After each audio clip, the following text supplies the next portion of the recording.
5. Allah menyalurkan hayat ilahinya ke dalam roh manusia. 1 Korintus 15 ayat 45.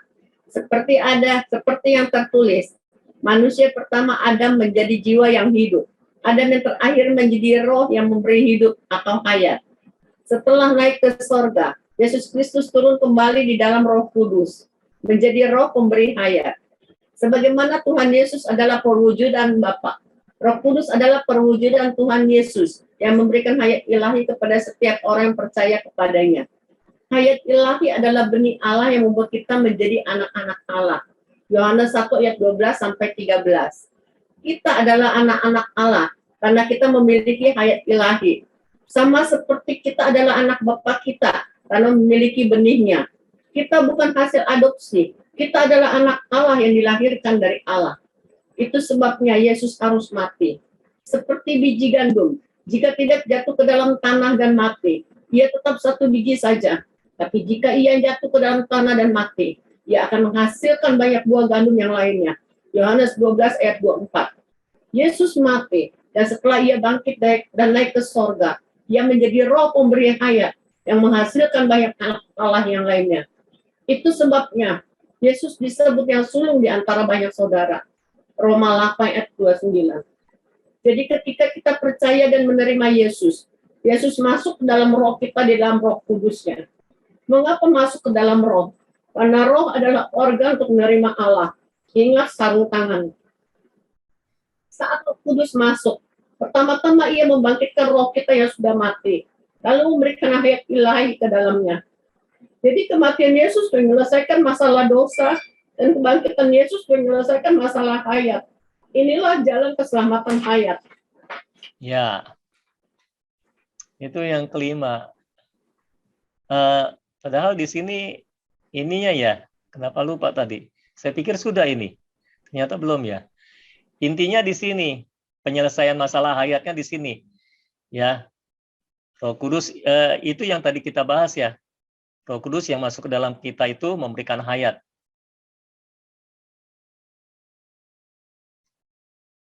Jadi setelah kita lahir baru, kita adalah manusia yang memiliki 3 hayat. Hayat manusia ada dalam jiwa kita, hayat iblis ada dalam tubuh kita, makanya tubuh disebut daging. Daging adalah tubuh yang penuh dengan hawa nafsu dosa. Lalu hayat Allah ada di dalam roh kita. Itu sebabnya kita jadi orang yang cukup rumit setelah lahir baru, karena jadi suka ada peperangan di dalam, tarik-menarik antara hayat Allah dan hayat iblis ya. Dan kita harus memilih untuk hidup berdasarkan hayat Allah di dalam hidup kita. Oke, yang bagian yang kelima ini ada pertanyaan enggak?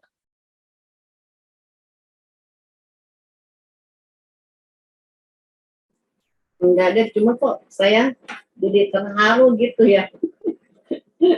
Terharu sekali sama Tuhan Yesus gitu.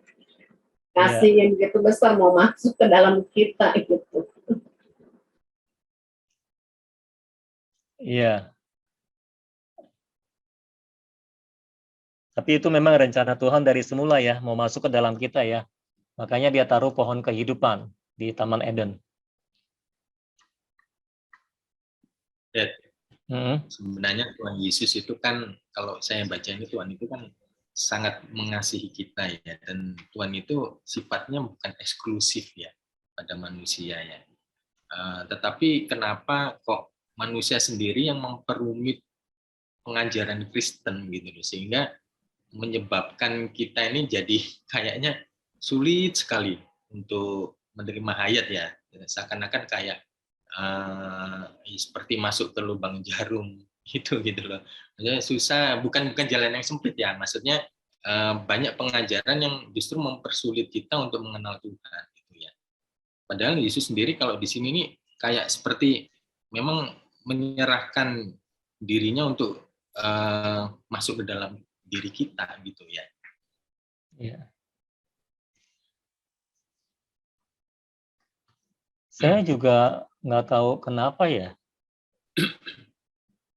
Karena memang setelah akhir-akhir ini Tuhan memimpin saya ke dalam pelajaran-pelajaran ini, saya memang benar-benar jadi fix di dalam diri saya. Maksudnya saya mengenal Tuhan secara real ya. Maksudnya enggak samar-samar lagi. Kalau dulu terus terang pengenalan saya akan Tuhan enggak bulat, samar-samar. Gitu loh. Ada banyak hal yang saya enggak mengerti lah gitu. Alkitab juga sama. Dulu pemahaman saya akan Alkitab nggak bulat terus terang. Ada banyak ayat di dalam Alkitab yang saya tidak paham, yang saya tidak mengerti. Tapi setelah kita belajar yang di Sahih misalnya kayak gitu, jadi bulat tuh pemahamannya gitu. Makanya saya berani bilang, saya benar-benar telah menemukan jalan dan kebenaran dan hidup gitu. Ini yang Tuhan berikan. Semua-muanya jadi jelas memang gitu. Semua jadi jelas, tentang akhir zaman pun jadi jelas buat saya. Terus terang dulu nggak pernah jelas buat saya. Ya, istilahnya saya sudah mempelajari akhir zaman, sudah seminar akhir zaman, dari berbagai hamba Tuhan juga saya dengar, saya mempelajari doktrin akhir zaman, saya cukup tahu lah tentang doktrin akhir zaman, tapi nggak pernah jelas buat saya. Tapi sekarang ini semua jadi jelas buat saya gitu. Ya, mungkin karena Alkitab kan memang ditulis oleh inspirasi roh ya. Jadi memang harus dibuka oleh roh juga. Makanya kenapa kita harus latihan untuk membaca Alkitab dengan roh kita. Karena kalau kita pakai pikiran ya Alkitab akan tetap termeterai dan tidak terbuka. Roh harus disentuh dengan roh kan. Makanya kan pemahaman-pemahamannya beda sekali gitu. Apalagi nanti ketika kita belajar tentang apa yang kita terima saat kita lahir baru, wah itu luar biasa. Jadi ketika saya mempersiapkan pelajaran-pelajaran ini juga saya diberkati banget gitu. Jadi makanya saya bersemangat terus, berkobar-kobar terus gitu ketika membahas firman Tuhan ini gitu. Karena memang ini luar biasa banget loh. Misalnya, kita lahir baru. Allah memberikan rohnya ke dalam diri kita. Dari dulu nggak pernah. Roh Allah ada di dalam diri kita tuh nggak pernah. Perjanjian lama nggak pernah. Para nabi pun nggak, roh Allah nggak ada masuk ke dalam diri para nabi. Selalu dari luar roh Allah itu. Mengurapi mereka gitu kan. Tapi ketika kita lahir kembali, roh Allah diberikan di dalam diri kita. Tinggal selama-lamanya gitu. Itu luar biasa gitu. Jadi ya saya sih nggak tahu tentang yang lain. Cuma sekarang kalau saya berusaha menyebarluaskan ini sehingga semakin banyak orang yang mengenal Tuhan dan memahami firman Tuhan yang tertulis dalam Alkitab ya. Karena terus terang ketika memahami semua ini, saya juga baru ngerti ada terlalu banyak salah tafsir dalam Alkitab gitu. Termasuk saya juga terima pengajaran dari hamba-hamba Tuhan lain juga kan gitu. Jadi ada banyak salah tafsir tentang Alkitab gitu. Nah, kalau kita sudah benar-benar menerima apa ya istilahnya, memiliki kuncinya untuk membuka Alkitab itu kita benar-benar jelas tentang Alkitab dari Kejadian sampai Wahyu itu jelas. Dan itu merupakan satu kesatuan yang sangat jelas gitu. Itu luar biasa sih ya. Jadi kita akan tahu Alkitab kita itu luar biasa banget. Itu luar biasa banget. Hartanya luar biasa. Ya kita bersyukur aja lah sama Tuhan. Kita diberikan untuk mencicipinya pada saat-saat terakhir ini. Saat-saat terakhir. Karena kan kita perjalanannya sudah cukup jauh. Dan sekarang kita sampai di sini. Dan kalau dalam praktek ya, ini saya bicara soal praktek kehidupan sehari-hari di mana kita memang banyak berinteraksi, terutama sama orang Kristen ya. Dengan apa yang sudah kita pelajarin ini, misalnya kita terlibat dalam satu diskusi gitu ya. Dan diskusi itu mungkin bisa berpotensi debat gitu ya, debat kusir atau apa itu. kalau seperti itu gimana sikap kita untuk kita bisa membawa ayat ilahi itu keluar dari mulut kita dan kayak seperti memberikan terang ke mereka gitu. Pertama-tama kita harus pastikan semua terang ini telah menjadi terang bagi kita, benar-benar menjadi terang bagi kita yang semakin lama semakin kuat. Nanti kalau itu memang sudah jadi terang dalam hidup kita, dengan sendirinya Roh Kudus bisa pakai kita untuk menerangi yang lainnya. Tapi ketika kita berinteraksi dengan orang Kristen yang lain, kita lihat ini orang yang terbuka terhadap kebenaran atau tidak. Kalau dia terbuka terhadap kebenaran, coba aja ngomong pelan-pelan, kasih masukan pelan-pelan. Nah, ketika kita kasih masukan pelan-pelan, kan kita tahu dia menerima atau menolak. Kalau dia menolak, ya mundur dulu. Nanti cari waktu lagi, kelihatan dia mulai terbuka, coba masuk lagi. Kalau dia menutup diri lagi, mundur lagi. Gitu. Contoh kebenarannya apa itu? Ya semua ya, kalau kita mau sampaikan apapun juga gitu. Misalnya ada orang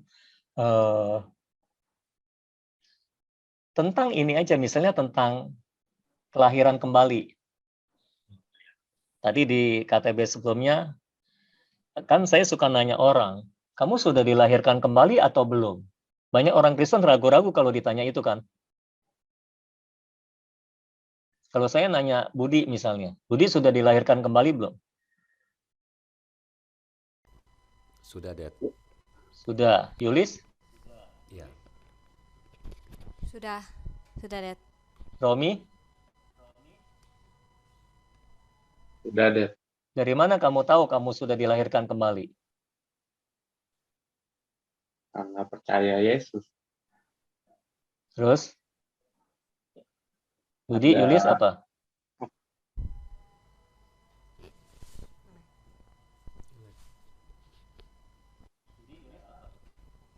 Terima Tuhan Yesus sebagai Tuhan dan Juru Selamat, Dad. Ya. Budi, apa jawabannya? Nge-lag, Dad. Udah jelas kok di sini. Iya. Iya, menerima Tuhan Yesus ya sebagai Tuhan dan Juru Selamat pribadi. Iya. Nah, kalau kita Cuma menjawab waktunya itu, kenapa, Bud? ya cuma waktunya itu yang agak saya kurang pasti itu dari semenjak masih kecil banget atau udah mulai waktu itu disebutnya kaum muda gitu ya. Karena waktu masih kecil itu, waktu masih SD kan itu kan kelas 1, keluarga saya kan orang tua kan Buddha. Jadi saya waktu kelas 1 ada pelajaran agama, itu nanti dipisah-pisah tuh, yang Kristen, Buddha, yang lain apalagi gitu. Nah, jadi saya tanya sama orang tua saya ikut apa ya? Orang tua saya bilang Buddha. Oh ya udah, saya ikut Buddha. Terus waktu mau naik ke kelas 2, saya bilang sama orang tua saya mau Kristen aja gitu. Orang tua saya bilang, oh ya udah Kristen. Lalu kelas 2 saya pindah ke Kristen. Kenapa saya mau pindah ke Kristen? Karena di dalam diri saya merasa bahwa Tuhan itu hanya Yesus dan nggak ada yang lain gitu. Seperti itu.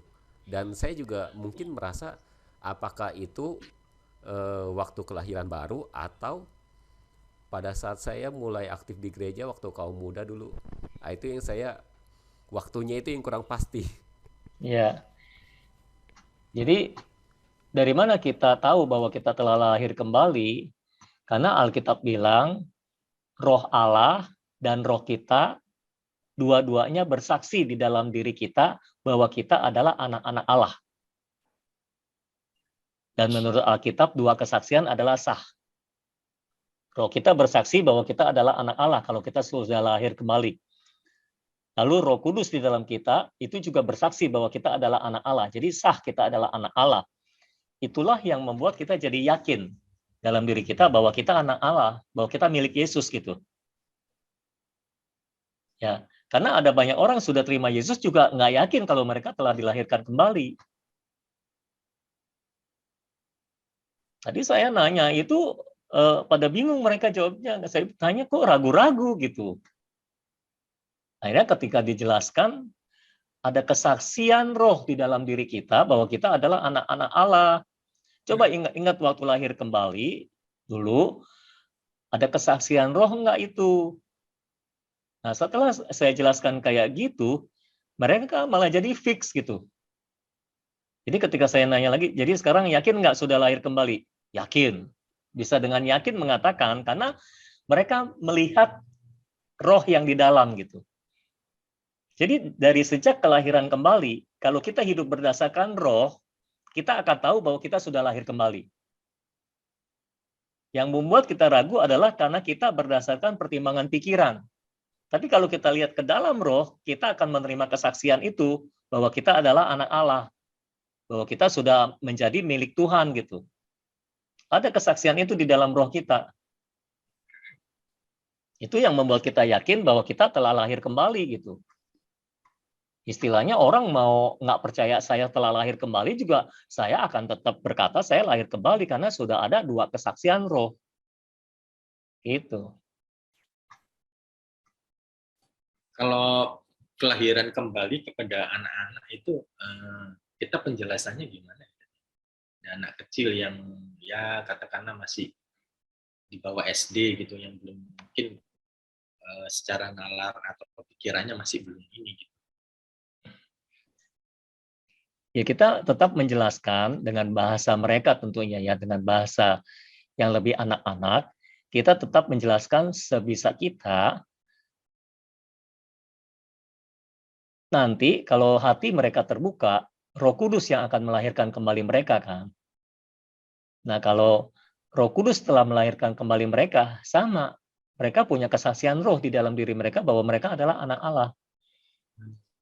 Jadi sebisanya memang sejak dari kecil, anak juga sudah diajar untuk hidup berdasarkan roh.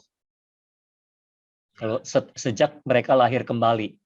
Jadi mereka itu ngikutin yang di dalam gitu, tuntunan yang di dalam. Itu akan fix. Orang akan lebih cepat bertumbuh rohaninya kalau begitu. Jadi dari kecil memang itu yang memang harus ini ke anak ya, kalau harusnya begitu. Iya. Kayak kita nih. Saat-saat kita memperhatikan kehidupan roh kita, maksudnya saat-saat kita memperhatikan suara yang di dalam roh kita akan lebih cepat bertumbuh nih. Tapi saat kita kita hidup berdasarkan pikiran, pertimbangan pikiran kita jadi lambat bertumbuh lagi. Jadi menghambat pertumbuhan kita. Kayak gitu. Romi pasti tahu apa yang saya ngomong. Benar nggak, Romi? Iya, Dad. Nah.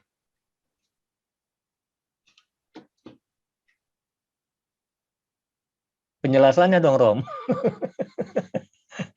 Supaya yang lain ngerti maksudnya gitu. Ya, kan kalau berdasarkan pengalaman sendiri, kalau memang ada suara dari dalam roh, misalnya aku ikutin, itu biasa yang dimana Tuhan kan menjamah gitu. Pasti ada kayak hadirat Tuhan tuh turun gitu. Nah, di situ tuh ya istilahnya kerohanian kita kan lebih lebih terlatih dan lebih naik gitu. Maksudnya itu definisi kerohanian yang sesungguhnya gitu.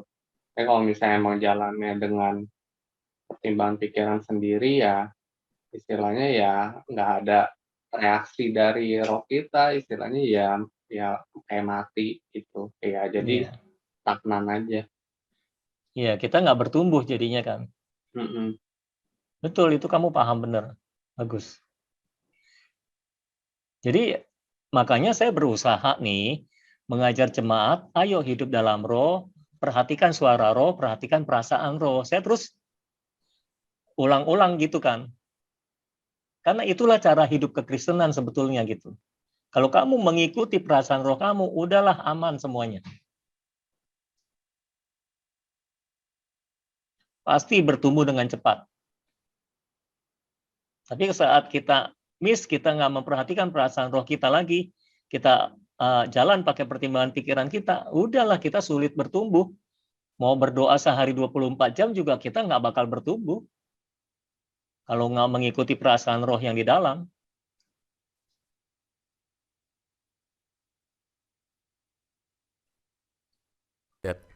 Ya. Yang kelahiran kembali itu kan masih perlu ini ya, dialami setiap hari ya.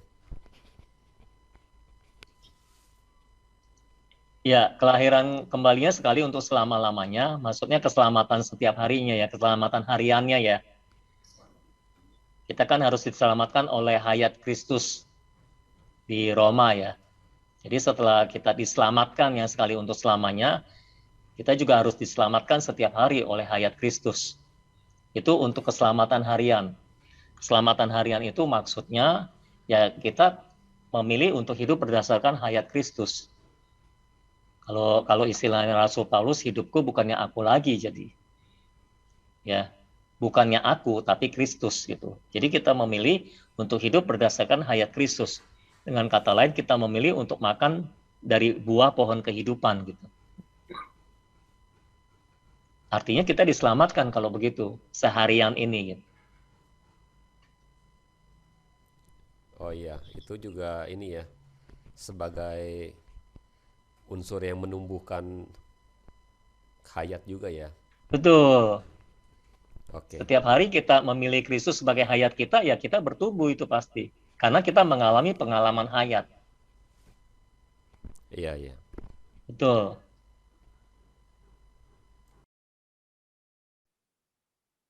Pelajaran 3 masih ada nggak?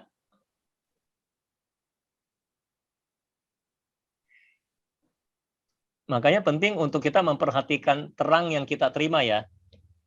Ya. Dan kita harus terus mengikuti terang itu. Termasuk dalam hal kita membimbing orang lain, kita juga harus memperhatikan terang apa yang mereka terima. Dan kita harus ngikutin terang itu. Kalau istilah sehari-harinya, kita cecer di terang itu gitu. Terkadang kita bisa merasakan seseorang sedang menerima terang misalnya. Dan terang apa yang sedang diterimanya, kita bisa merasakan dalam roh kita. Nah, kita bisa apa namanya? Bisa ini apa yang kamu terima gitu misalnya, bisa tanya apa yang kamu terima gitu. Nanti dia cerita, ketika dia cerita, dia baru fix tuh apa yang mereka terima. Karena seringkali orang tuh nggak sadar apa yang mereka terima dari Tuhan gitu. Jadi perlu disadarkan gitu. Oke, masuk pelajaran 4 boleh? Ya. Pelajaran 4 pengalaman hayat. Siapa yang membaca? Ya. Ya. A yang terhitung sebagai hayat. Dalam pandangan Allah, satu-satunya hayat yang diperhitungkan sebagai hayat adalah hayat Allah. Ini terlihat dari bukti-bukti Alkitab ini. 1 Yohanes 5 ayat 12. Barang siapa memiliki anak, ia memiliki hidup.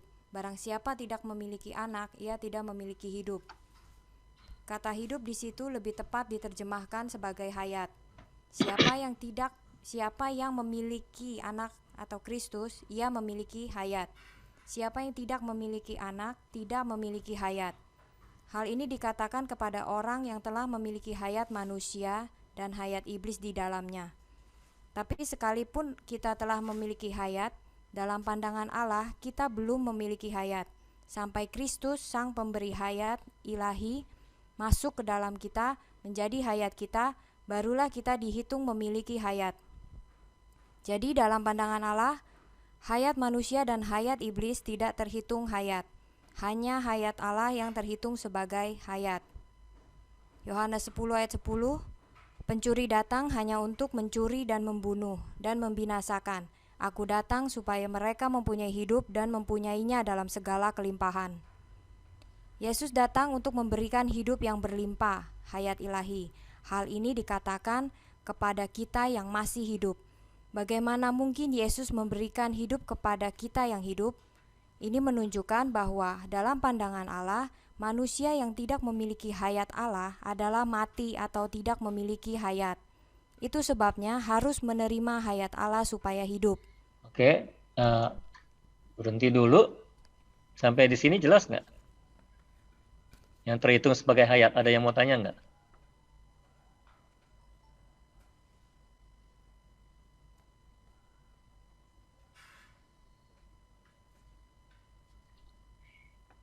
Ayat-ayat itu membuktikan hayat yang lain tidak terhitung sebagai hayat ya. Kan siapa memiliki anak, ia memiliki hayat. Siapa tidak memiliki anak, ia tidak memiliki hayat. Anak itu adalah Kristus kan, hayat Allah. Jadi kalau kita tidak memiliki hayat Allah, tidak dihitung hidup kita itu. Dihitungnya mati. Jadi ada beberapa ayat dalam Alkitab, Yesus bicara kepada orang hidup untuk memberikan hidup. Karena hayat yang ada, hayat manusia plus hayat iblis itu tidak terhitung hayat.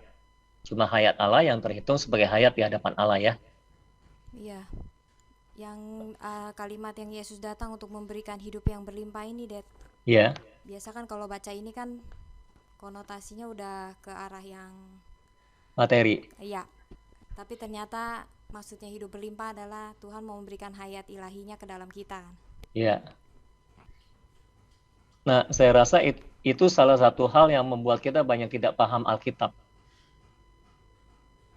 Karena kita menafsirkan Alkitab dari sudut materi terus gitu. Itu yang membuat kita jadi miss. Bukan kita sih ya, kita juga diajar oleh orang lain sih ya. Termasuk kita lah ya. Kita juga pikirannya materi terus, jadi setiap ayat Alkitab kita tafsirkan secara materi gitu. Iya. Oke, kalau nggak ada yang tanya lagi, boleh dilanjut. Yang lain silakan lanjut.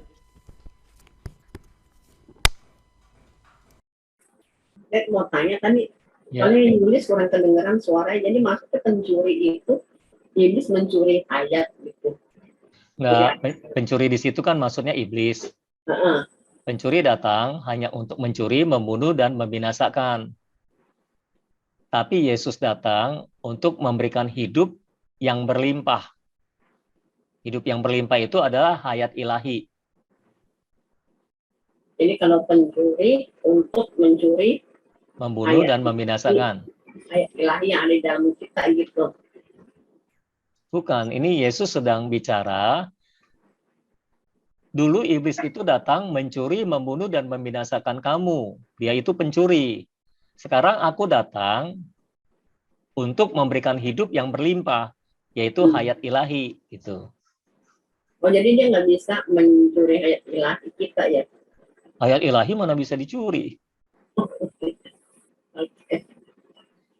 Hayat nggak bisa dicuri. Hayat manusia kita nggak bisa dicuri juga kan? Hayat bukan barang curian lah istilahnya gitu. Berarti sekali memiliki hayat ilahi itu untuk seterusnya hayat ilahi terus ini ada ya. Nempel.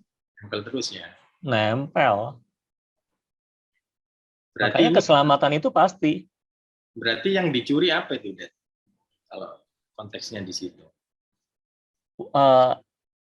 Pencuri di situ kan itu sebetulnya mengacu kepada iblis, ular yang datang kepada Hawa.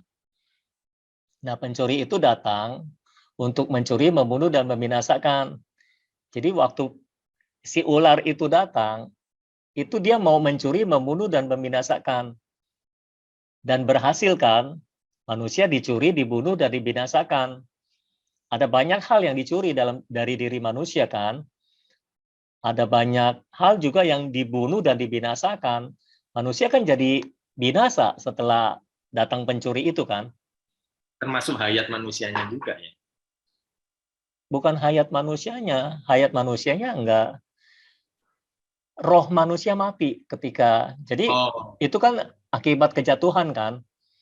Akibat kejatuhan kan jadi manusia putus hubungan dengan Allah. Roh manusianya mati. Tubuhnya berubah sifat menjadi daging. Ya kan? Itu kan dicuri dan dibunuh. Lalu jiwanya, hayat alamiahnya dipengaruhi dosa. Makanya kita nggak boleh berjalan berdasarkan hayat alamiah kita, karena hayat alamiah kita itu istilahnya sudah kawin dengan dosa, sudah tercemar oleh dosa. Makanya hayat alamiah kita dalam jiwa itu menjadi ego namanya. Makanya orang yang hidup berdasarkan hayat alamiahnya itu egois, egosentris. Itu karena pengaruh dosa. Kayak gitu. Jadi Yesus ngomong itu mengacu kepada si ular itu loh yang datang sebagai pencuri. Tapi sekarang aku datang untuk memberikan hidup, hayat ilahi. Hidup yang berlimpah itu hayat ilahi maksudnya. Zoe bahasa Yunaninya kan.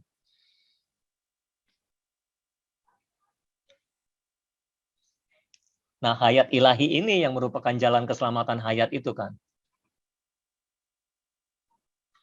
Kalau Yulis tadi, maksud Yulis bilang selama ini kita menafsirkan kalimat itu, Yesus datang memberikan hidup yang berkelimpahan, kita mikirnya secara materi, maksudnya gitu. Ternyata hayat ilahi. Oke, bisa lanjut? dulu orang kan takutnya takut miskin ya, gara-gara ayat ini. Jadi berkatnya diambil sama iblis apa gitu. Oh Dulu gitu. dulu pemahamannya sampai ke situ loh. Oh, ini saya malah baru tahu nih ada begitu. Ya kalau orang awam gitu Oh, kan jadinya. Ya. pantas ayat ini jadi begitu berarti gitu ya.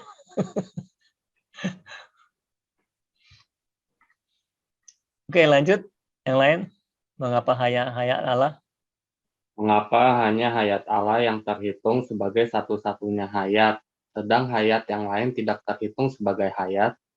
Karena hanya hayat Allah yang ilahi dan kekal. Mengapa hanya hayat yang ilahi dan yang kekal yang dapat diperhitungkan sebagai hayat? Karena hayat mengacu kepada sesuatu yang hidup, dan segala sesuatu yang diperhitungkan sebagai hayat haruslah sesuatu yang tidak bisa mati. Sesuatu yang tidak bisa mati berarti tidak bisa berubah, tetap sama dan terus hidup walaupun melewati berbagai pukulan atau perusakan atau bahkan maut. Hayat haruslah sesuatu yang tidak dapat binasa. Itulah hayat Allah, itulah hayat kebangkitan. Semua jenis hayat dalam alam semesta, baik hayat malaikat, hayat manusia, hayat binatang, atau hayat tumbuhan, semuanya bisa mati dan bisa berubah. Tidak tahan terhadap pukulan dan perusakan, apalagi maut. Tidak demikian dengan hayat Allah. Apapun jenis pukulan dan perusakan yang dialaminya, ia tidak berubah dan tetap sama selamanya. Karena itu dari sudut pandang kekekalan, hanya hayat Allah yang benar-benar hayat. Bukan hanya namanya hayat, tapi juga memiliki realitas hayat, sehingga memenuhi makna dari hayat. Dalam Perjanjian Baru yang ditulis dengan bahasa Yunani, ada 3 istilah Yunani untuk menyatakan hayat, yaitu 1. Bios, untuk menyatakan hayat daging atau hayat tubuh. 2. Psuche, untuk menyatakan hayat jiwa, hayat alamiah manusia. 3. Zoe, untuk menyatakan hayat yang paling tinggi, yaitu hayat Allah. Istilah Zoe dalam terjemahan lama bahasa Indonesia banyak diterjemahkan dengan kata hayat. Sayang dalam terjemahan baru, LAI menggantinya dengan kata hidup atau kehidupan. Padahal sebenarnya lebih tepat jika diterjemahkan sebagai hayat. Itu sebabnya di sini kita memakai istilah hayat agar lebih tepat maknanya. Ya. Ada yang pertanyaan di sini?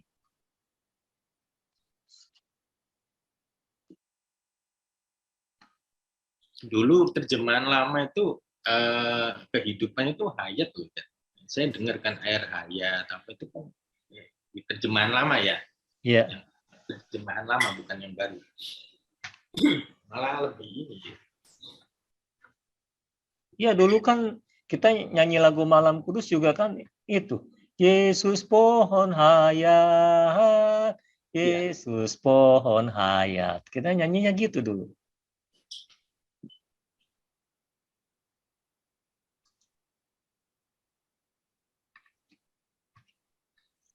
Oke, hanya hayat Allah yang diperhitungkan sebagai hayat. Sudah paham belum maknanya?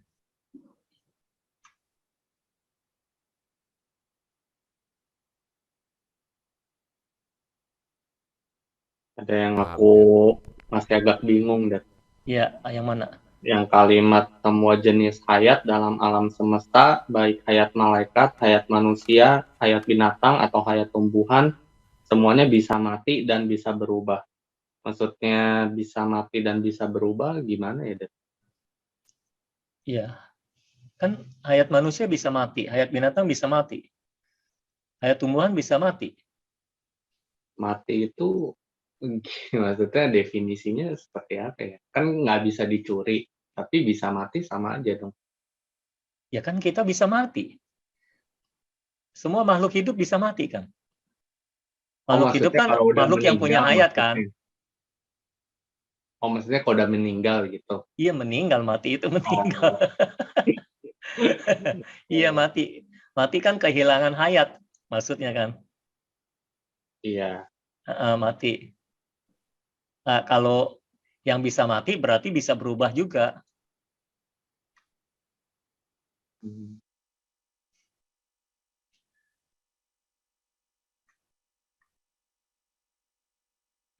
Udah masih bingung nggak itu, Rom? Nah, ya lumayan. Nah, Maksudnya maksudnya kan kalau kita misalnya sekarang aku nih, tadi kan dibilang berarti kita ada 3 hayat ya dalam manusia ya. Yang tubuh itu apa iblis, yang jiwa itu manusia, yang roh itu yang Allah.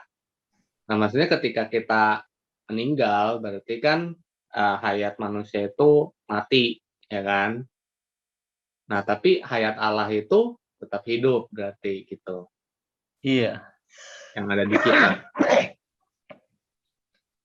Hayat Allahnya tetap hidup. Kan roh kembali kepada Allah. Dan tubuh kita juga kan mati. Tapi nanti kan kita dibangkitkan. Jadi ketika kita dibangkitkan, kita itu dibangkitkan sebagai manusia yang utuh nih. Jadi saya masih Sony gitu istilahnya gitu. Saya masih Sony. Hanya tubuhnya sudah berubah jadi tubuh kemuliaan kan. Tubuh kebangkitan. Jadi sudah nggak dikuasai dosa lagi. Terus hayat jiwanya itu sudah bersatu dengan roh.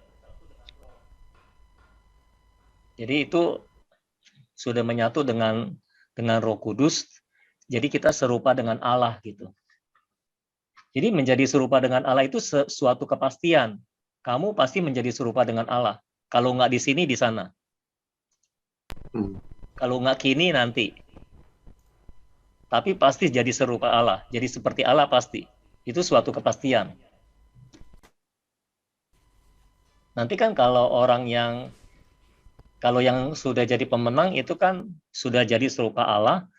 Yang belum jadi serupa Allah, yang orang Kristen bukan pemenang ini, yang nggak memerintah bersama dengan Kristus di dalam kerajaan 1000 tahun, nanti dalam kerajaan 1000 tahun kan mereka masuk pendisiplinan. Nah, di disiplin di sana itu nanti dijadikan jadi serupa Allah gitu. Nanti akhirnya kita semua, orang Kristen pemenang dan orang Kristen yang didisiplin dalam kerajaan 1000 tahun itu, nanti menyatunya di Yerusalem baru. Semua sudah jadi serupa Kristus dan menyatu dengan Kristus di saat itu. Jadi pekerjaan Roh Kudus itu sampai kekekalan dan itu sesuatu yang pasti. Jadi kita pasti jadi seperti Allah. Cuma masalahnya di sini atau di sana gitu. Kalau jadi seperti Allahnya di sini, berarti di sana kita memerintah bersama dengan Allah, dengan Kristus.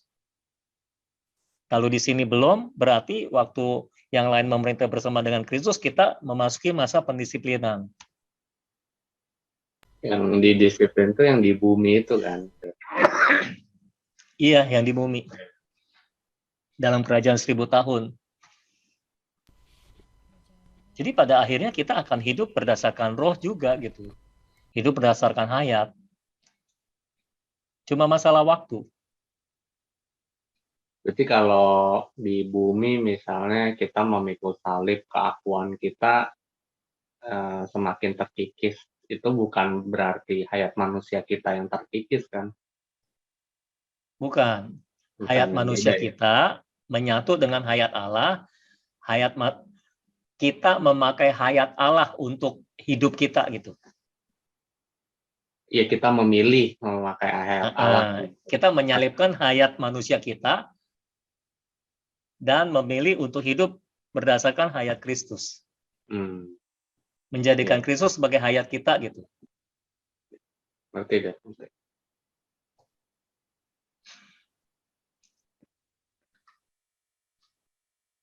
Jadi tenang aja, semua kita akan jadi serupa Kristus ya.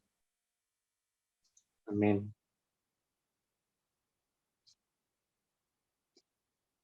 Makanya pekerjaan Tuhan itu luar biasa, saudara. Dia nggak mungkin gagal.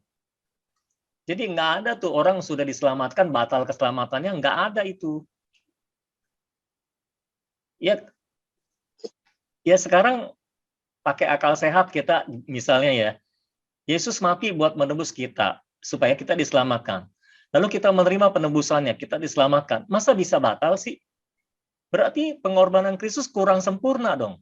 Kalau itu bisa batal. Ya ngapain dia harus mati gitu kan? Kalau manusia bisa di-refund ya. Tuhan nggak mungkin refund keselamatan. Makanya Allah itu nggak bisa gagal. Iya. Dia benar-benar menyelamatkan sekali untuk selamanya. Ya kalau di dunia orang yang diselamatkan masih jatuh dalam daging, masih suka jatuh dalam dosa, nanti dalam kerajaan 1000 tahun didisiplin itu.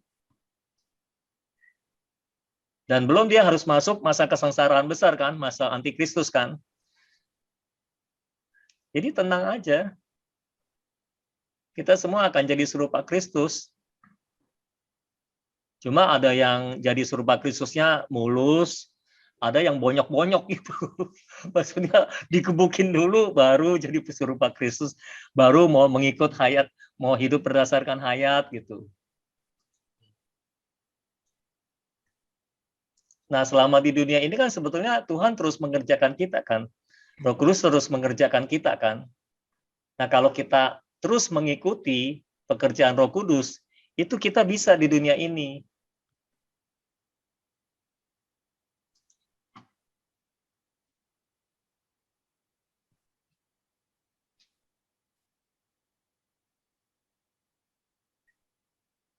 Ada lagi yang mau dibahas?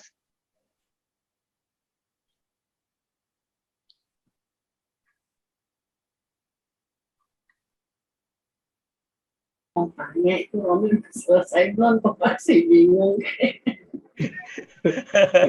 Enggak, aku mikirin pertanyaan yang sebelumnya aku belum tanyain, cuma aku bingung perlu ditanyain atau enggak gitu. Ya nggak apa-apa, tanya aja daripada kamu bingung terus. Mau nanya aja bingung dia gimana jawab. Enggak, aku lagi mikir berarti apakah berarti hidup dalam roh itu bisa didefinisikan sebagai hidup yang maksudnya hidup berdasarkan tuntunan roh itu berarti hidup yang penuh kewaspadaan juga, bisa dibilang seperti itu nggak, Dad? Iya. Benar ya? Iya. Karena kan maksudnya kalau kita nggak setiap detik kita menerima tuntunan roh gitu kan, di mana ada selaknya di mana kita bisa miss gitu, maksudnya karena kita bukan punya hayat Allah doang gitu di dalam kita kan gitu, kita harus memilih gitu. Dan Iya. maksudnya kan bisa aja kayak kita apa namanya kita ternyata nggak memilih hayat Allah, misalnya dalam dalam salah satu pilihan kita gitu, misalnya kita mau ngapain. Nah itu kan berarti kan harus benar-benar waspada terus kan. Iya. Gambaran yang gampang mungkin soal kewaspadaan mengikuti roh ini, itu kayak kamu nyetir mobil, kamu ngikutin mobilnya bagus. Jadi mobil bagus di depan kamu ikutin. Itu kan kamu perlu waspada kan? Karena kalau enggak kamu kehilangan dia kan? Iya. Begitu kira-kira. Saya ngebut saya. Karena sekali dua kali saya pernah ngikutin bagus, kehilangan saya. Aku juga. Oh, kamu juga. Berarti sama. Jadi kita mesti waspada benar karena kita mesti menghindari segala mobil yang lain lah, belum ada mobil yang nyelang lah apa. Itu kan tingkat kewaspadaannya mesti tinggi kan. Oh. Nah, kalau tadi kita aku tuh mikir aduh nanya atau enggak ya, karena aku mikir apa ini karena porsi rohani aku belum segitunya. Kalau aku nanya ke Sidat mungkin aku jadi mikir Sidat mungkin bisa jawabnya enggak juga gitu, karena dia udah terlatih gitu. Maksudnya nggak perlu sewaspada enggak juga. gitu. Enggak juga ya malah di sini. Ternyata harus waspada juga gitu. Makanya aku Harus kaget juga sama waspada. jawabannya. Karena kan gini, hidup berdasarkan roh itu kan artinya kita terus-menerus harus memperhatikan apa yang terjadi di dalam roh kita kan. Nah iya. Perasaan roh apa yang muncul kan. Kita harus ngikutin terus kan. Kita harus meresponi terus kan. Itu. Nah kalau kita miss, ya artinya kita kehilangan tuntunan kan. Kayak gitu. Nah kan banyak orang Kristen kayak gitu. Misalnya nanya saya merasa gini. Setelah saya kasih itu perasaan hayat, dia baru ngeh, oh iya itu perasaan hayat ya gitu. Nah kalau dia waspada, dia kan sadar, oh ini perasaan hayat nih, responnya harus begini gitu. Nah itu kewaspadaannya di situ. Iya benar-benar harus aware terus. Iya betul, nggak boleh meleng istilahnya gitu. Iya.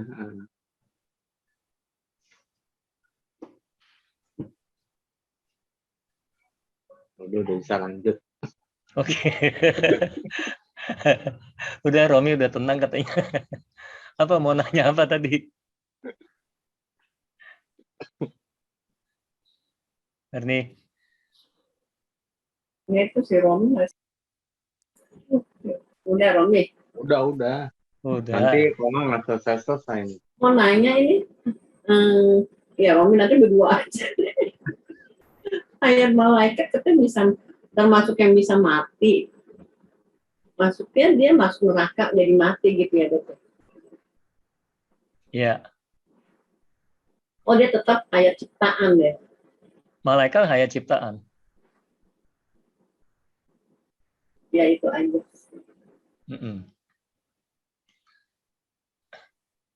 Malaikat itu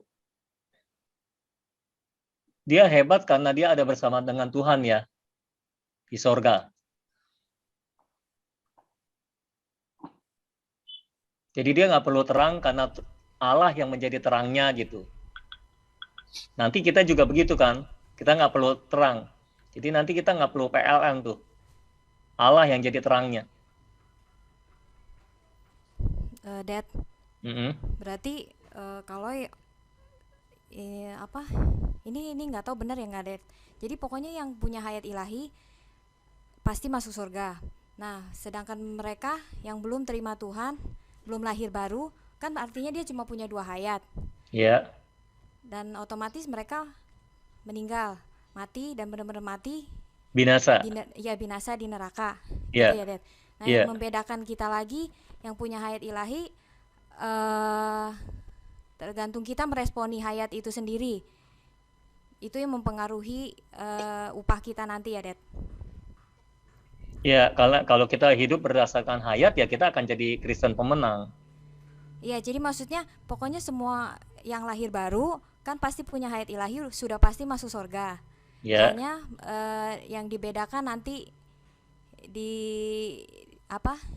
Di kekekalannya ya, Det? Iya, Ya, itu aja, Det. iya. Dia memerintah bersama dengan Kristus atau enggak? Terus dia mengikuti perjamuan kawin anak domba atau enggak? Gitu kan? Ya, Istilahnya waktu itu kematangan hayat ya, Det ya. Iya. Hayat yang menang adalah hayat yang matang gitu.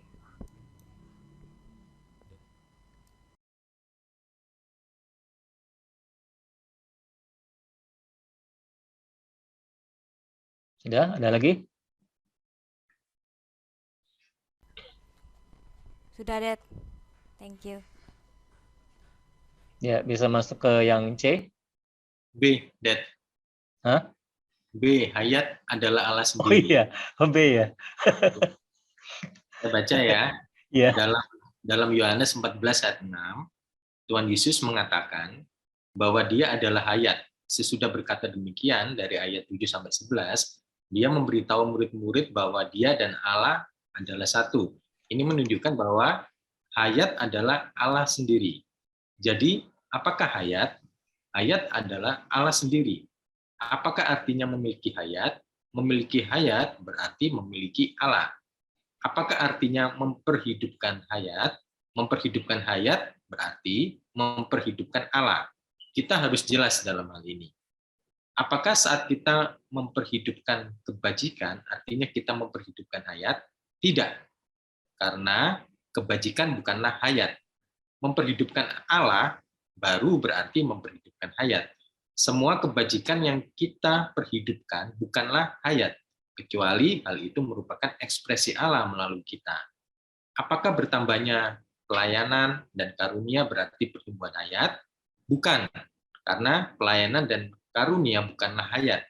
Hayat adalah Allah sendiri.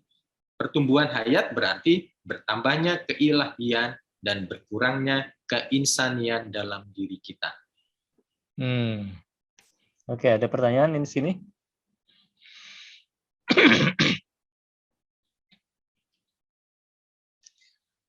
Kalau kita memahami bahwa hayat adalah Allah sendiri, kita nggak akan miss soal pertumbuhan rohani.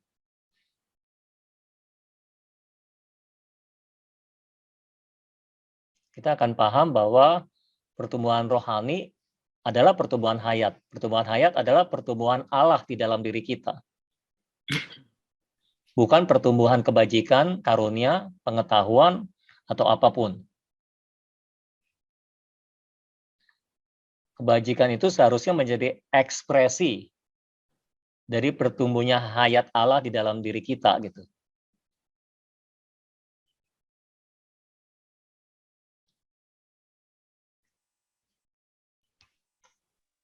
Kebajikan apa ya, Det?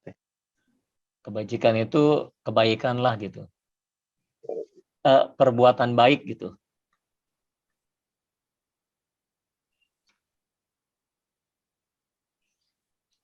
Ya, ini saya baru dapat terang juga ya. Sebelum pengajaran ini kan selama puluhan tahun sih kayaknya karunia ya.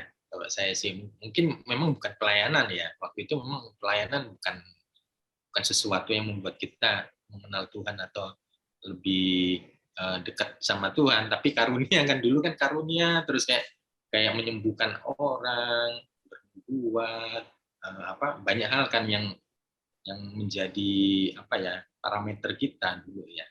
Makanya pas baca ini juga ya semuanya itu harus kembali ke Allah sendiri, bukan ke hal-hal seperti itu ya. Jadi selama ini berarti kita tidak bertumbuh ya, Det ya. Ya kalau Allah tidak bertumbuh dalam diri kita berarti tidak bertumbuh. Meskipun karunianya bertumbuh ya. Karunia bukan Allah. Ya itu. Kadang kan karunia bisa berkembang nih, tadinya mungkin bisa nubuatin 1 orang, bisa 10 orang atau nyembuhin 1 orang, tapi bisa ini kan karena kayak gitu. Tapi secara sejatinya itu nggak ada pertumbuhan roh ya berarti. Karena ada orang yang bertumbuh dalam karunia,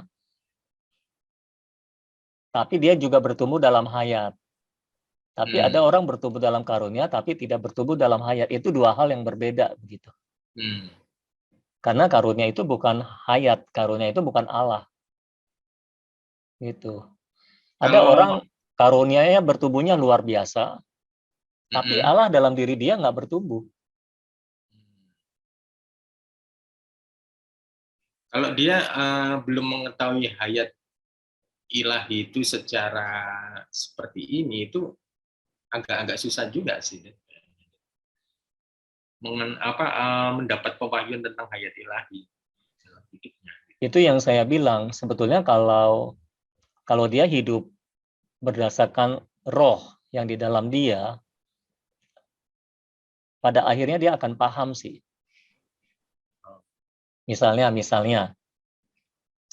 kalau saya tanya kamu tahu nggak, kamu itu bertumbuh secara rohani atau enggak? Harusnya kamu tahu dong. Ya. Kamu bertumbuh atau enggak kan? Ya. Harusnya setiap orang tahu dong. Ya kan? Kalau orang bilang, saya nggak tahu, saya ragu-ragu, ya itu kan istilahnya cuma kamuflase lah istilahnya. Tapi di dalam dirinya sendiri, dia tahu dia bertumbuh atau tidak sebetulnya. Jadi istilahnya, saya sangat percaya, kalau semua orang Kristen yang sudah lahir baru, dia melihat ke dalam rohnya, dia akan jelas tentang segala sesuatu. Makanya kenapa saya terus iniin jemaat supaya hidup dalam roh. Karena kalau mereka hidup berdasarkan roh, saya nggak perlu banyak ngajar, mereka sudah tahu apa yang harus mereka lakukan. Kayak gitu. Karena roh menuntun mereka. Kan di 1 Yohanes 2 ayat 27, pengurapan itu mengajar kita tentang segala sesuatu. Dan pengajarannya itu benar. Jadi dia mengajar kita itu tentang segala sesuatu. Termasuk perintilan apa yang harus kita lakukan. Termasuk apakah kita boleh pakai baju model ini atau tidak. Termasuk semuanya pokoknya. Semua itu benar-benar luar biasa sebetulnya. Yang Tuhan berikan buat kita itu luar biasa di dalam kita. Cuma kita nggak hidup berdasarkan itu kan sayang benar jadinya gitu. Makanya saya sedang berusaha nih, khususnya lewat KTB ini, supaya semua orang sadar akan sesuatu yang dahsyat yang sudah ada di dalam dirinya gitu. Kalau hidup berdasarkan itu, udah luar biasa semua deh. Nggak bakal lagi ada orang Kristen yang lemah, dikit-dikit mengeluh, dengar berita buruk langsung shock, beginilah begitulah. Kalau lingkungan baik dia ikut baik, kalau lingkungan nggak baik dia ikut nggak baik. Enggak, dia susah terpengaruh dengan apa yang terjadi di sekitar jadinya. Karena dia fokus pada apa yang di dalam. Itu kan namanya, makanya orang Kristen pemenang kan.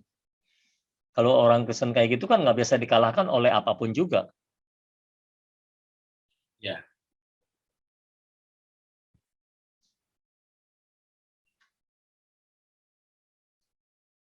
Oke, jelas sih.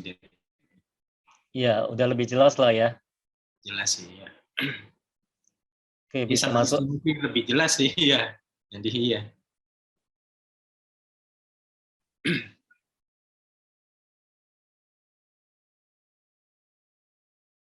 Dan nanti kalau kita hidup berdasarkan roh atau berdasarkan hayat itu, kita akan lihat semua bahwa Allah sendiri yang benar-benar bekerja dalam hidup kita, bukannya kita. Jadi semua usaha kita, semua pekerjaan kita di hadapan Allah itu nggak laku.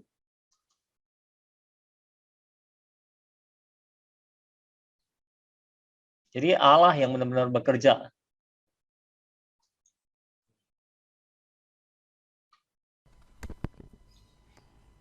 Oke. Jadi ini diusahakan pelan-pelan ya. Jadi pengertiannya yang terhitung sebagai hayat adalah hayat Allah. Terus hayat adalah Allah sendiri, baru kita bisa paham pengalaman hayat. Karena kita sudah paham bahwa hayat adalah Allah sendiri, maka pengalaman hayat adalah pengalaman yang bersentuhan dengan Allah. Ya. Nah, ada contoh di situ, ada pertobatan yang disebabkan karena introspeksi diri sendiri, bukan karena terang Allah. Itu tidak termasuk pengalaman hayat. Dan itu tidak membuat kita bertumbuh. Ya, karena pertumbuhan rohani adalah pertumbuhan hayat kan. Itu tidak membuat hayat kita bertumbuh. Tapi kalau kita bertobat karena sorotan terang Allah, itu kita benar-benar jadi manusia yang baru kita. Itu baru namanya pengalaman hayat karena bersentuhan dengan Allah. Jadi pengalaman hayat itu pengalaman yang bersentuhan dengan Allah. Kita menyentuh Allah atau Allah menyentuh kita, itulah yang disebut pengalaman hayat, itulah yang membuat hayat kita bertumbuh. Itulah pertumbuhan rohani. Pengalaman hayat kita yang pertama itu kelahiran kembali. Mengapa kelahiran kembali? Karena pada waktu kita dilahirkan kembali, itu pertama kalinya kita mengalami bersentuhan dengan Allah. Makanya itu disebut pengalaman hayat yang pertama. Itu pengalaman yang pertama kita bersentuhan dengan Allah. Kalau pengalaman hayat yang selanjutnya itu apa? Menerima terang itu. Pengalaman hayat selanjutnya ya banyak. Ya, kita menerima terang, itu pengalaman hayat. Kita mempersembahkan diri kepada Tuhan, itu pengalaman hayat. Pokoknya semua pengalaman yang bersentuhan dengan Allah itu pengalaman hayat. Makanya kalau kita introspeksi diri sendiri, itu nggak termasuk pengalaman hayat tuh. Kalau kita melakukan karunia, melakukan karunia misalnya? Ya, misalnya menyembuhkan orang gitu. Menyembuhkan orang sakit. Sakit ya. Ya. Kita membuat orang itu bersentuhan dengan Allah. Orang itu yang mengalami pengalaman hayat. Oh, orang itu yang mengalami pengalaman hayat. Iya.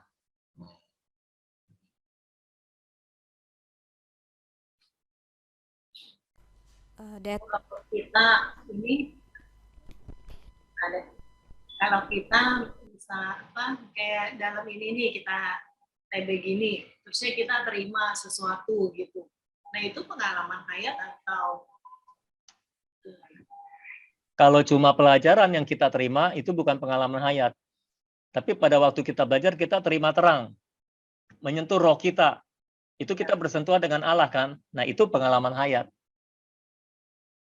Kayak tadi misalnya waktu Merni baca, tiba-tiba hatinya tersentuh. Nah, saya kira itu adalah pengalaman, sebetulnya dia bersentuhan dengan Allah gitu. Nah, itu termasuk pengalaman hayat sebetulnya gitu. Nah, makanya ketika kita belajar ini, kalau kita cuma belajar, itu belum pengalaman hayat. Tapi ketika kita belajar, kita menerima terang, menerima pewahyuan, dan melewati pewahyuan itu kan kita kayak mengenal Allah gitu, bersentuhan dengan Allah, yaitu pengalaman hayat, itu membuat kita bertumbuh. Kalau hati bergetar itu ini ya berarti pengalaman hayat juga ya. Hati bergetar tiba-tiba kayak ya bisa ini juga sih. Jadi tergantung bersentuhan dengan Allah enggak, menyentuh Allah atau enggak. Kalau kita menyentuh Allah, itu pengalaman hayat. Soalnya tadi kayak ada statement yang membuat jadi kayak ini kayak saya terima terang. Berarti kalau kayak begitu saya mengalami pengalaman hayat. Iya, bersentuhan dengan Allah kan berarti kan? Ya. Jadi kita menyentuh Allah. Kan kalau kita disoroti dengan terang, kita menerima terang. Kita menyentuh Allah, Allah menyentuh kita gitu. Itu baru pengalaman hayat. Kalau kita cuma belajar-belajar, tapi tidak ada yang menerima terang nih, ya akhirnya kita cuma nambah pengetahuan, tapi tidak menambah hayat. Yang tadi Dad bilang Tuhan akan melakukannya sendiri itu, jadi kayak ini juga sih. Yang tadi waktu menjelaskan yang saya tanya itu loh, yang soal hayat dalam diri kita. Ya, sebelum bagus baca. Ya. Kamu lupa statementnya emang. Ini itu jadi ya Tuhan yang mengerjakan sendiri saat kita bertumbuh di dalam hayat. jadinya nih roh kita udah menyentuh rohnya Tuhan, jadi kita akan bertumbuh dan Tuhan yang mengerjakan semuanya gitu. Kayak itu. Nah tadi tuh masa pas statement itu langsung kayaknya kayak ini, kayak roh sama roh itu kayak sampokan gitu. Nah, artinya kan menerima terang. Iya. Fokus tuh. Kalau kita sudah menerima terang, kita nggak boleh abaikan tuh. Itu fokus di situ, ikutin terus. Nanti terangnya semakin kuat jadi. Berarti dalam praktek ya ini mungkin ya kalau saya seperti itu lebih baik saya catat aja ya atau gimana? Saya note supaya mungkin dalam doa atau perundungan saya itu saya bawa kembali apa yang terang yang saya dapat gitu ya. Karena kan kadang muncul tiba-tiba sekonyong-konyong ini muncul gitu. Kalau itu terang Allah itu nggak bisa hilang tuh. Jadi gitu ya. Jadi sebetulnya kalau nggak dicatat juga bisa nggak hilang. Ya. Kita perlu mencatat itu setelah kita berproses, setelah berproses semuanya, ya, istilahnya hasil pemrosesan itu intisarinya baru kita catat. Supaya untuk bertahun-tahun kemudian kita masih ada masih ada jejak-jejaknya gitu. Tapi kalau untuk pemrosesannya itu sebetulnya kita nggak perlu catat, nggak apa-apa. Proses saja di dalam diri kita. Kita misalnya terima terang itu. Kalau kita bersandar pada Allah, Allah akan bekerja dengan sendirinya. Istilahnya usaha manusia kita semakin tidak ada. Itu Allah yang akan bekerja untuk kita gitu kan. Nah ini dibawa lagi ke bawah terang Tuhan. Tuhan tadi saya menerima terang ini nih, tolong soroti lebih lagi gitu, ajar lebih lagi gitu. Nanti jadi tambah kuat kan sinar terangnya gitu, tambah mempengaruhi kita juga. Itu namanya hidup berdasarkan terang. Setiap kali terima terang, jangan pernah remehkan, jangan pernah abaikan, follow up. Kayak gitu. Ya, jadi benar kata Romi, waktu itu dia bilang kalau terang itu permanen katanya. Jadi saya ingat-ingat yang saya alami, oh iya benar, terang yang saya peroleh itu permanen ya dulu. Retreat tahun berapa itu yang tentang manusia bukan dari roti saja, itu permanen sampai sekarang saya nggak pernah kekurangan. Terus kemarin ini yang masalah akan selesai dengan sendirinya, ternyata itu saya alami kayak memang permanen juga.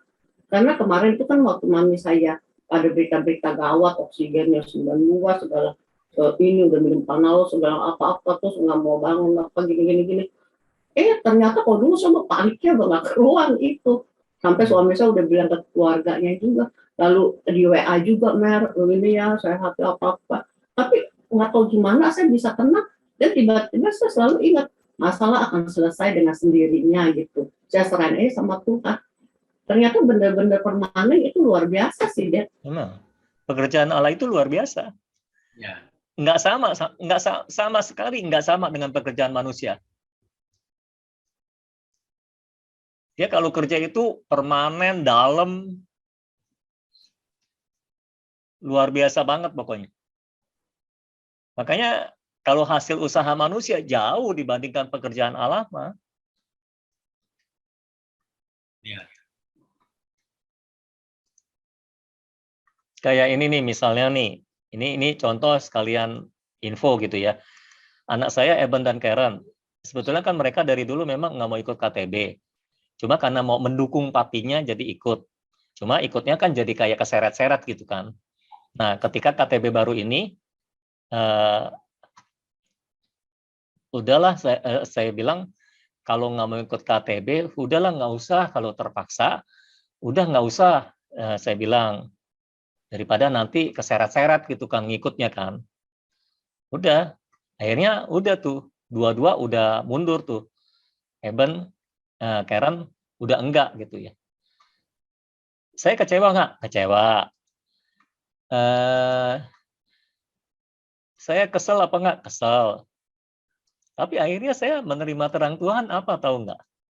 Saya tiba-tiba disadarkan untuk keluarga, mungkin ini adalah usaha saya yang terakhir yang dirobohkan oleh Tuhan.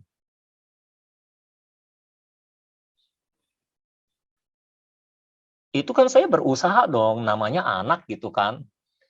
Dalam tanda kutip, ya minimal saya mau menyelamatkan anak sendiri dong gitu kan. Saya berusaha kan. Gitu. Jadi waktu awal KTB yang lalu, saya berusaha ngobrol sama mereka, akhirnya mereka mau dukung gitu kan. Tapi keseret-seret saya lihat, jadi terpaksa. Gak bagus juga nih. Udahlah, mendingan kalau belum waktunya, mereka belum siap, istilahnya kan mereka belum menerima terang dari Tuhan, ya udah nggak usah, nggak apa-apa. Jadi terakhir, saya akhirnya bisa menerima fakta itu, karena buat saya, Tuhan sedang bekerja, jadi semua yang usaha Sony itu dirobohkan gitu. Kayak gitu. Jadi saya melihat itu, mungkin itu usaha terakhir saya untuk keluarga, untuk menyelamatkan anak saya, istilahnya kayak gitu. Istilahnya disingkirkan juga oleh Tuhan. Jadi Tuhan sama saya itu gimana ya? Ntar kalau saya bilang, apa ya istilahnya? Kalau istilah kasarnya, Tuhan agak kejam sebetulnya sama saya gitu ya. Jadi benar-benar saya sadar gitu, benar-benar nggak boleh usaha sendiri lagi. Mesti benar-benar mengandalkan pekerjaan Allah gitu, pekerjaan Roh Kudus. Makanya KTB ini juga kan saya nggak terlalu kayak dulu kan. KTB ini saya agak melepas-lepas aja kan. Saya cuma percayakan pada pekerjaan Tuhan aja. Pekerjaan Roh Kudus gitu. Kalau saya lihat laporan KTB-nya ya saya bersyukur, saya memuji Tuhan gitu. Dan pada akhirnya nggak ada satupun yang bisa saya klaim sebagai pekerjaan saya gitu. Karena saya memang, ya pekerjaan saya cuma menyiapkan pelajaran aja sih. Selebihnya kan malah saya membebaskan para pemimpin KTB itu, kalau mau manuver silakan, pokoknya ikuti tuntunan roh yang di dalam gitu kan. Karena saya percaya Roh Kudus bisa bekerja gitu. Jadi ya, kalau bagi saya itu ya. Jadi Tuhan benar-benar nggak suka terhadap usaha saya sendiri gitu.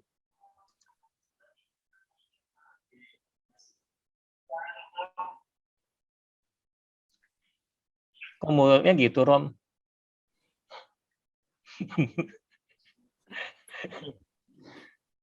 Nyantai, Rom. Enggak, aku tadi mikir maksudnya mau bilang sama Dad, maksudnya kan Dad kayak yang sebelumnya itu kayak ada berusaha namanya juga anak sendiri kan, pengen menyelamatkan. Tapi yang aku pelajarin tuh maksudnya Tuhan pasti ada jalan sih gitu. Kayak yang kemarin tuh kan aku nggak benar-benar nggak mungkin ngikut Sahih gitu kan. Tapi aku dikasih pengalaman hayat sama Tuhan, di mana di mobil itu tuh Tuhan menjamah aku gitu. Nah di situ tuh entah kenapa aku tuh kayak apa? Nah, perhatiin Tuhan ya, tuh kalau pengalaman hayat tuh kayak begini, dalam. jadi ada yang di khotbah Dad itu di hari Minggu itu aku belum berasa itu terang. Ya. Aku pulang tapi itu statement tuh nggak hilang-hilang gitu. Jadi terus bergejolak di dalam aku. Terus ketika aku ada waktu sendiri di mobil nyetir pulang, itu entah kenapa itu makin muncul itu statement itu kayak itu ya aku belum belajar terang di situ. Jadi aku nggak tahu gitu. Tapi aku olah terus karena emang nggak bisa hilang gitu. Ya udah, aku perkatakan terus gitu. Jadi aku ngomong sama Tuhan. Nah di situ tuh aku kayak diperkuat, maksudnya kayak aku tuh nggak bisa ngapa-ngapain tanpa Tuhan gitu. Tuhan yang memampukan aku selama ini gitu. Dan di situ aku ikutin terus, aku nangis deres gitu, berapa menit, 10 menit lebih gitu. Dan di situ aku dapat bahwa aku ada kerinduan tiba-tiba gitu loh. Dari terang yang aku ikutin itu. Kerinduan untuk mengenal Tuhan lebih lagi gitu. Mau merasa kayak aku harus mengenal Tuhan lebih lagi gitu. Iya. Di situ nggak tahu kenapa muncul Sahih gitu. Tiba-tiba aku ngerasa itu suatu urgency, aku harus ngikut. Iya. Makanya kenapa bisa aku pulang, aku ngerasa, makanya kadang kalau dorongan Roh Kudus yang begitu kuat, aku nggak bisa tahan gitu. Ya udah aku langsung WA Dad kan. Dia maksud aku kayak Eben sama Karen pun juga sama gitu. Iya. Pasti ada waktunya gitu. Iya. Kalau Tuhan yang bekerja, mereka yang ngikut dengan sendirinya itu pasti lebih, maksudnya kalau Tuhan yang bekerja ya itu lebih jangka panjang gitu. Iya. Iya, makanya Tuhan sedang melatih saya untuk benar-benar mati dari pekerjaan sendiri gitu loh. Sebetulnya sih kalau pemahamannya sih saya udah dapat, saya nggak boleh mencoba berusaha sendiri lagi gitu. Cuma kan kadang-kadang masih tergoda untuk berusaha gitu kan. Nah, ini udah semakin mati sih kalau saya lihat sih. Karena dengan berbagai pengalaman dibenturin gitu, saya semakin menyadari memang usaha manusia saya itu sama sekali nggak ada artinya. Jadi kenapa nggak membiarkan Tuhan yang bekerja aja dan berharap pada pekerjaan Tuhan aja gitu. Itu akan jauh lebih dahsyat gitu. Iya kan? Saya dari dulu mimpin jemaat misalnya kayak gitu. Berusaha perhatiin jemaat, konseling jemaat, bimbing satu persatu apa. Hasilnya mana? Nggak terlalu gimana-gimana gitu loh. Sekarang ketika sekarang nih, saya bekerja, istilahnya kan sayanya nggak terlalu kelihatan sebetulnya kan. Saya nggak terlalu gembar-gembor kayak dulu kan. Jadi ya istilahnya udah, saya kerjain apa yang harus saya kerjain gitu. Tapi hasilnya itu ya, saya seringkali terharu gitu loh. Melihat orang-orang berubah, misalnya kayak gitu. Melihat orang-orang bertumbuh. Padahal dulu saya udah kerja keras kayak apa. Dengan mudah roboh lagi gitu. Yang lucunya tahu nggak, kayak Tuhan apa ya, membuktikan, menghibur atau apa gitu ya. Itu tiba-tiba seorang ibu dari Surabaya itu WA di Royal Daily Bread, padahal dia bukan penerimanya. Saya nggak tahu dia dari mana, mungkin dari YouTube atau apa gitu. Dia nanya, saya mau beli buku yang isinya kesaksian Pak Andre itu bagaimana ya gitu. Yang sembuh dari panic attack itu. Mungkin saya duga sih dia melihat Tuhan masih bekerja tuh yang kesaksian Andre. Padahal itu kan dulu kita usahakan nggak pernah ada hasil kan. Nggak pernah ada yang respon gitu kan. Ini tahu-tahu ada orang respon mau beli buku Tuhan masih bekerja 2 buku. Buku Tuhan masih bekerja itu udah bertahun-tahun nggak ada yang beli satupun juga. Setelah terakhir terjual yang terakhir kapan itu tahun berapa? Bertahun-tahun nggak ada yang beli. Kita mau promosin kayak gimana pun nggak ada yang beli itu. Tahu-tahu ini dia beli sekali beli 2 buku lagi dan orang Surabaya ternyata. Terus tadi WA lagi yang saya share di grup laporan KTB, tiba-tiba dia WA saya, dia bilang, saya dengar khotbah Bapak di YouTube, katanya, itu bukan khotbah yang gampang dipahami, kata dia. Mesti dicerna kata per kata, mesti didengar kata per kata, katanya. Terus, boleh nggak saya nanya yang saya nggak paham? Saya bilang, boleh. Ya udah WA aja, saya bilang kalau mau nanya. Terus dia nanya lagi, boleh nggak saya ikut KTB dari jarak jauh? Ini orang tahu-tahu mau ikut KTB dari jarak jauh, kan lucu. Saya nggak cari kan. Aduh, saya lihat gitu, ini mah benar-benar, kalau bukan Tuhan yang bekerja, siapa lagi gitu kan. Ini mah benar-benar pekerjaan Tuhan, orang dari Surabaya mau ikut KTB. Akhirnya ya saya masukin kelompoknya Aci itu. Kebetulan kan Aci private sama Fresca. Saya udah kasih Aci biar Aci yang follow up gitu. Jadi dia masuk. Ini ibu-ibu umur 67 tahun. Sudah punya cucu 1. Tua secara jasmani tapi bayi secara rohani dia bilang. Makanya dia mau ikut KTB. Ya,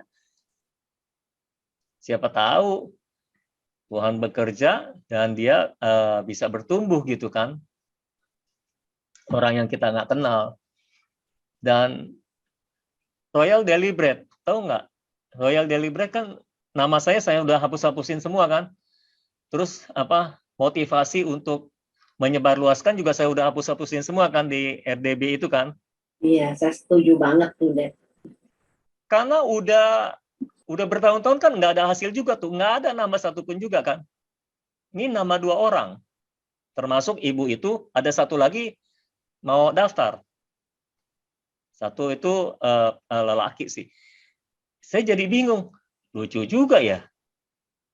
Dari dulu kita usaha nggak ada menjaring orang, ini kita nggak usaha apa-apa, tahu-tahu ada yang datang. Ya itulah Tuhan lah. Makanya udahlah sekarang saya udah nggak mau apa-apa lah. Kayak gitu.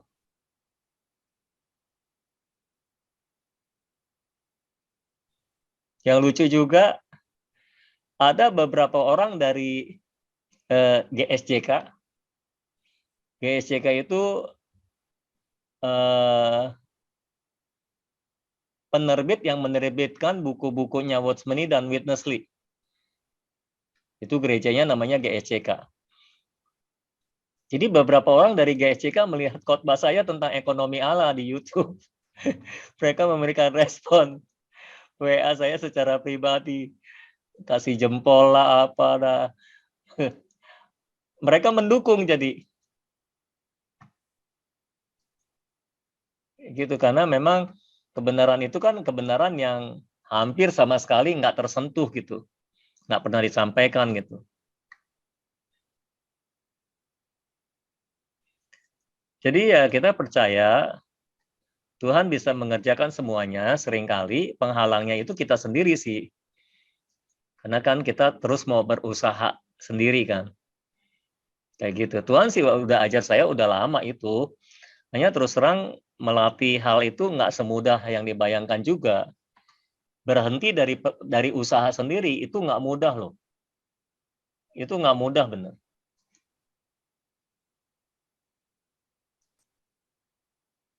Mudah-mudahan kali ini bisa.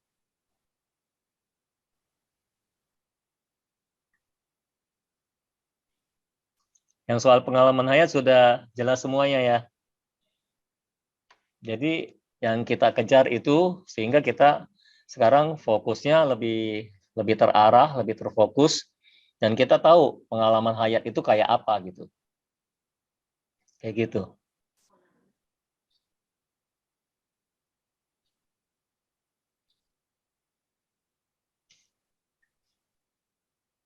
Ada lagi yang mau tanya atau enggak?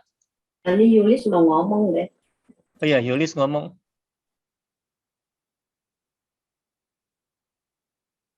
Udah lupa, Det. Ya. Oh, tadi Yulis ke Selang Merle kalau nggak salah ya? Iya, sorry Rilis. Nggak apa-apa. Kamu yakin lupa? Oh, lupa.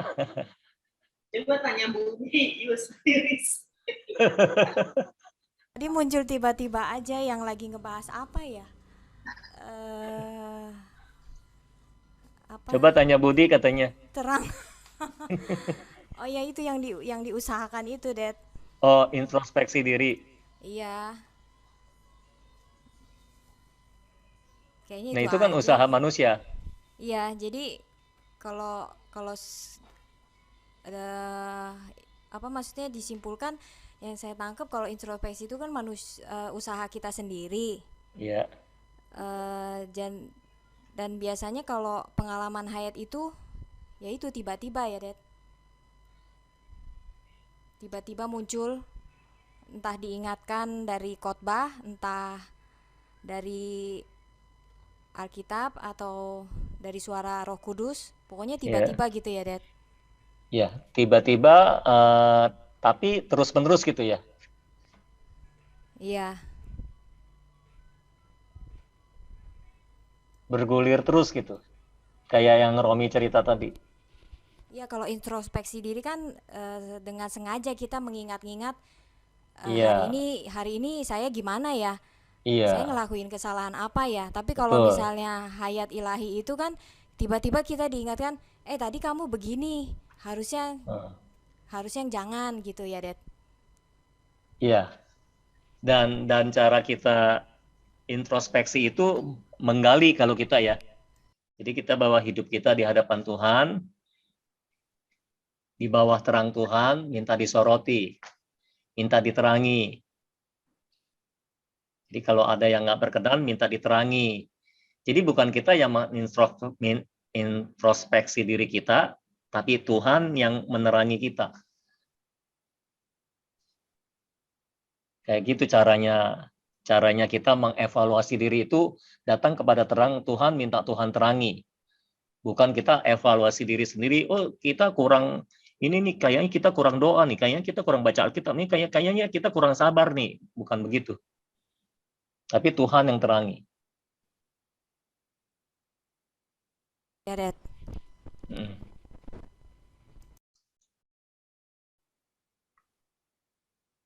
Sudah? Sudah.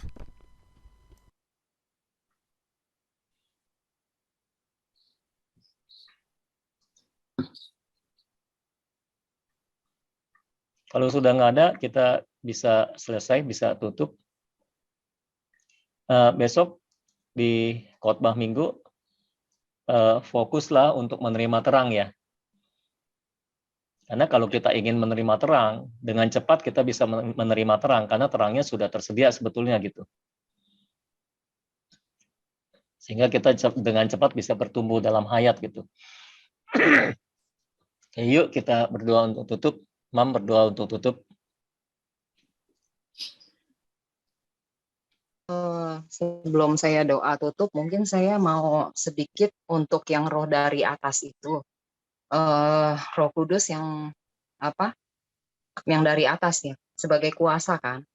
Itu juga penting buat saya, karena kan puasa itu juga bukan cuma untuk mengadakan karunia-karunia untuk kita dilihat orang atau apa ya.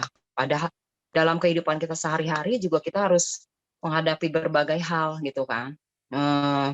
Saya percaya sih gini, kita ini kan makhluk roh gitu kan. Jadi ada hal-hal yang harus dengan kita memiliki roh dari atas, dipenuhi oleh Roh Kudus dengan ya tandanya berbahasa roh ya, bukannya roh itu adalah bahasa roh, tapi dengan tanda berbahasa roh, kita itu pasti ada gunanya untuk kita ya, dalam kehidupan saya sehari-hari itu sangat berguna. Misalnya kita adalah makhluk roh dan kita harus berhadapan dengan penguasa-penguasa udara gitu kan ya, karena banyak penguasa-penguasa udara yang harus kita lawan gitu. Itu tidak bisa dengan kekuatan kita sendiri. Itu harus dengan kuasa gitu kan. Kuasa ketika kita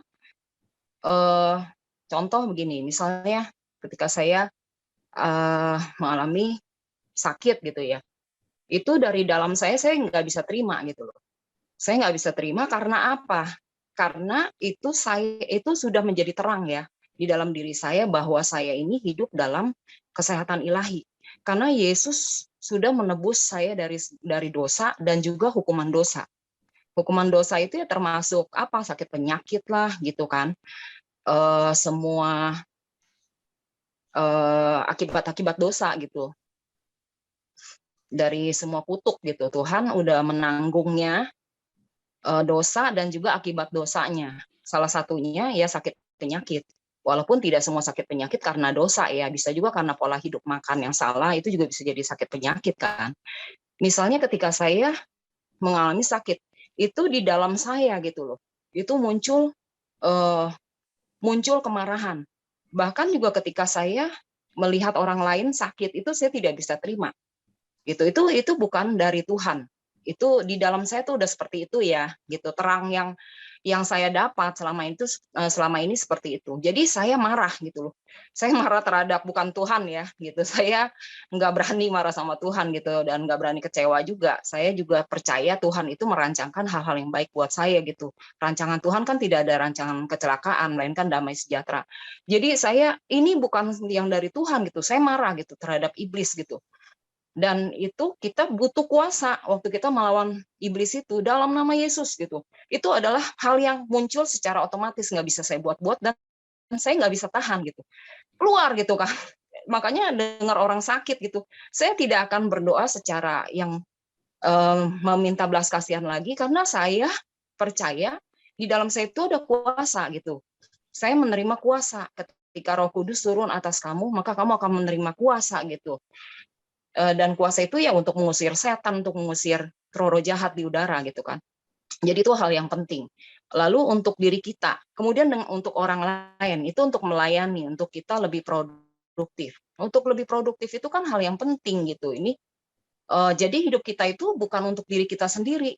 Ketika kita melihat sesuatu yang salah dalam diri orang lain, terjadi sesuatu apa ya, misalnya dia sakit gitu, kita akan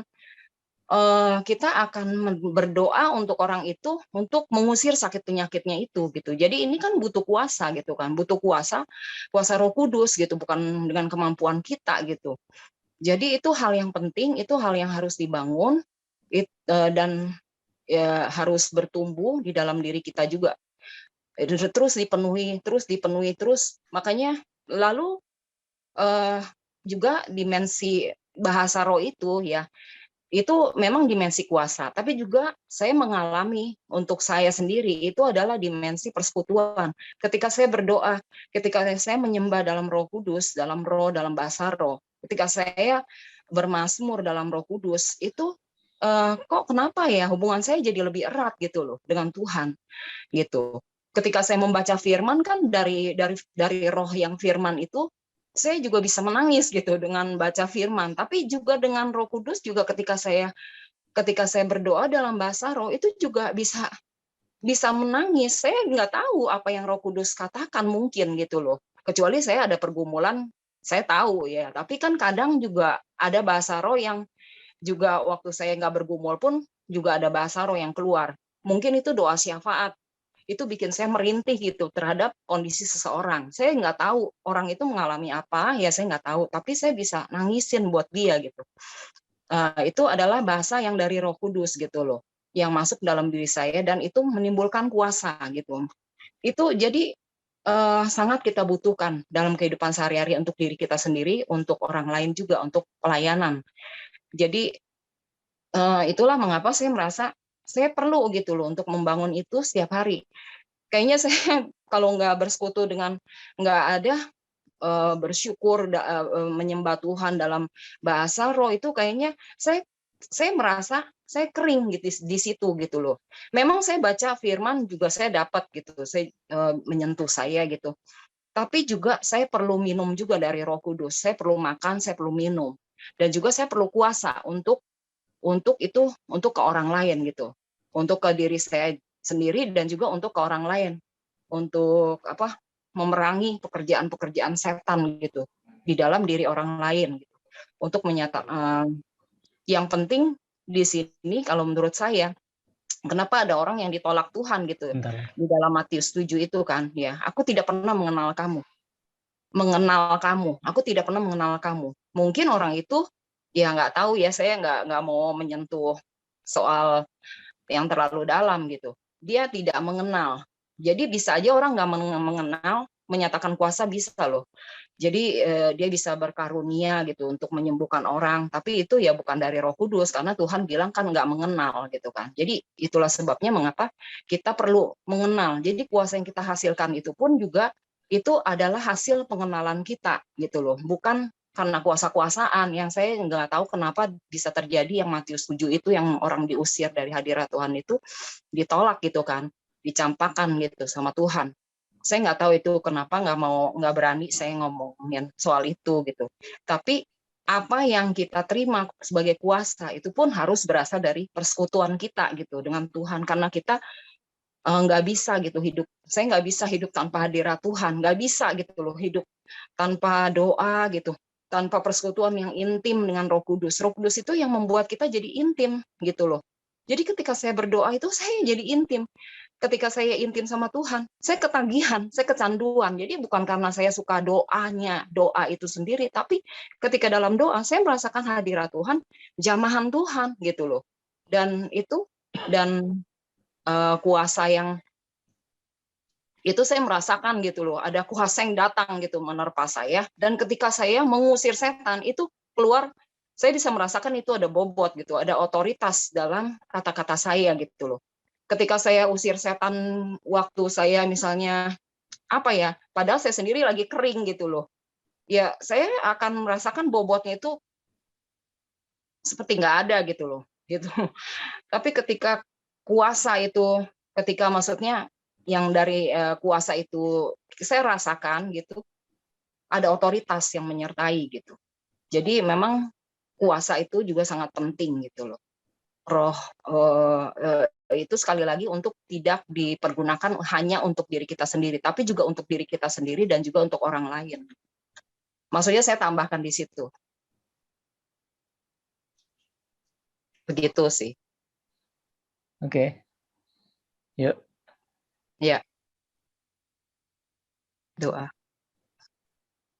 Bapak, terima kasih. Kami bersyukur ya Tuhan pada saat ini kami sudah membahas firman-Mu ya Tuhan. Kami percaya ada sesuatu yang Engkau akan lakukan dalam kehidupan kami masing-masing. Engkau akan menyinari dengan terang-Mu ya Tuhan, sehingga ini tidak hanya menjadi logika di dalam diri kami ataupun pengetahuan ya Tuhan, tapi kami bertumbuh di dalam hayat ilahi, di dalam kehidupan Allah ya Tuhan. Kehidupan Kristus itulah yang membuat kami mampu. Kehidupan Kristus itulah ya Tuhan yang membuat kami dapat melakukan segala sesuatu bersama dengan Engkau. Karena Engkau lah yang melakukannya ya Tuhan, bukan kami lagi. Dan kami mau mengandalkan Engkau Tuhan setiap waktu, setiap saat ya Tuhan dalam kehidupan kami. Kami tidak mau berjalan tanpa terang ya Tuhan. Dan kami mau selalu hidup di dalam terang-Mu Tuhan, dalam firman-Mu, di dalam kebenaran-Mu ya Tuhan. Tuntun kami mohon ya Roh Kudus.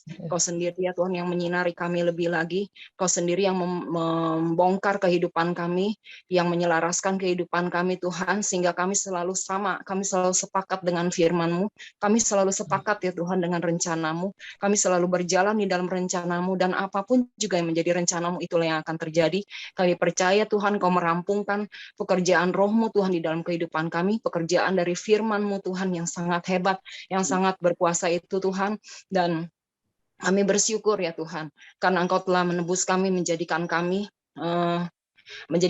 ya Tuhan sebagai anak-Mu, dan juga Kau menebus hidup kami Tuhan, untuk kami juga bisa memiliki hayat yang sama seperti Engkau, yang dengan menjalani kehidupan yang akurat ya Tuhan, yang selaras dengan firman-Mu ya Tuhan. Terima kasih Tuhan untuk karya penebusan-Mu, terima kasih untuk pekerjaan Roh Kudus-Mu Tuhan. Terus pimpin kami, terus bentuk kami Tuhan. Di dalam nama Tuhan Yesus kami serahkan kami semua ke dalam tangan-Mu. Amin. Amin. Oke, selamat sore semuanya, sampai Sabtu mendatang ya. Ya. Thank you, Dad. Bye-bye. Bye. Bye. Ya.